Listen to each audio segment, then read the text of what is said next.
Emma is the beautiful daughter of Mr. and Mrs. Chindo. Her family lived a modest and happy life in the city of Bamenda. Though they didn't earn much, Mr. and Mrs. Chindo did everything to make ends meet. Emma's mother had a local restaurant, while Emma's dad was a janitor at the general hospital.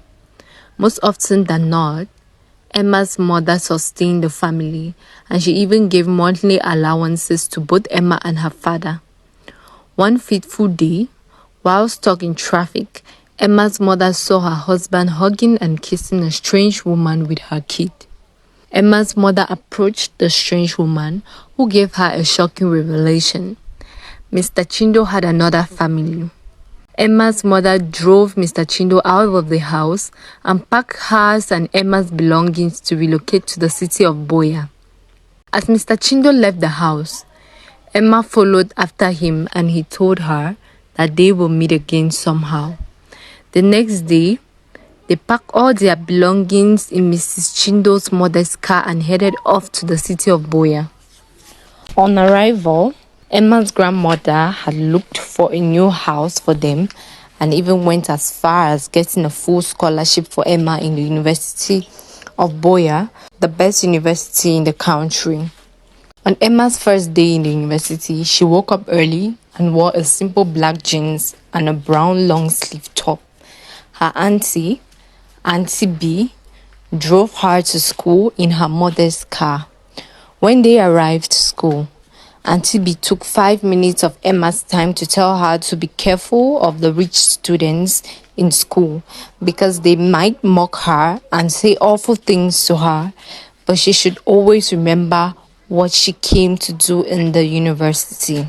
With that said, Emma entered the school and Auntie B left for work. As Emma walked through the hallway, she watched everything keenly. Unknown to her, a group of 3 bullies had been watching her and laughing. They walked towards Emma and made fun of her, laughing and pointing at her. They made Emma feel so sad and embarrassed to the point that she ran into the restroom to wash her face. On leaving the restroom, she realized that there was a boy there named Alex. She was scared, thinking he was going to hurt her, but he asked her why she's in the men's restroom. Emma then turned to confirm that she actually was in the men's restroom. Emma was so embarrassed when she realized. Alex tried his best to make her feel less embarrassed, and Emma asked if he was a new student, in which he said he already graduated and just came back to do some special courses. Emma was blushing. Alex was just too handsome and charming for her to handle.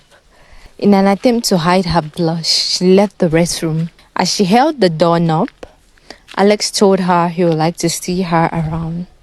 Emma smiled and left. Emma stood in the hallway unable to find her class. She asked a chubby boy named Akuma if he knows where the hall is, and to her surprise, they were both in the same department. They exchanged pleasantries and headed to class. While entering class, Emma's eyes met with those of her bullies who looked at her gossiping. Emma and Akuma ignored the bullies and sat at the back of the class.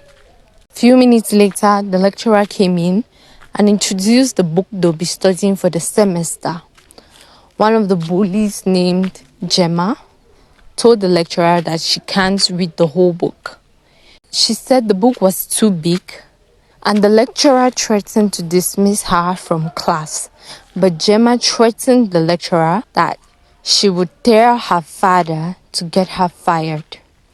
With fear in her heart, the lecturer ignored Gemma and continued with the class.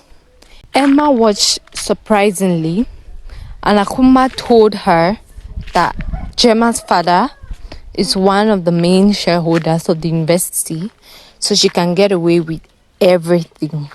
When Emma got back home, she met her mom and aunt, who asked her how school was, and she said it was okay. It was a long night because Emma couldn't stop thinking about Alex.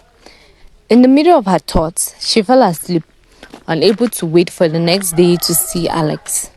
When she arrived at school the next day, Alex was already waiting for her at the stairs. She greeted him and told him she can't talk for long, as she was hurrying to meet the HOD at the office. Alex offered to walk her to the office, and she agreed. As they were talking and walking, Alex invited Emma to Gemma's party, in which Emma immediately refused. She told Alex that Gemma and her crew have been bullying her ever since they saw her for the first time. Alex told Emma that Gemma was actually his cousin and asked her if she would attend the party if Gemma kindly invites her, and Emma said she will. When Alex left Emma, he went to see Gemma and asked her to kindly invite Emma to the party. Gemma tried to protest, but Alex blackmailed her that he would tell her parents that she's taking drugs. So Gemma had no choice but to agree. When Emma took her seat in class, Gemma approached her and kindly invited her to join her party. Emma said, "Oh wow, someone actually told me that you will invite me. Was that a prophecy?" Gemma laughed and asked Emma for her phone so she can airdrop the invite. The whole day at school, Emma kept thinking of what she would wear to the party. She didn't want to overdress and she didn't want to underdress, so she kept thinking in class. When school was over, Emma rushed home and searched her luggage.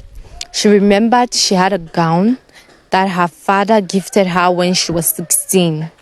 It was big at that time, but on measuring it now, it was perfect on her.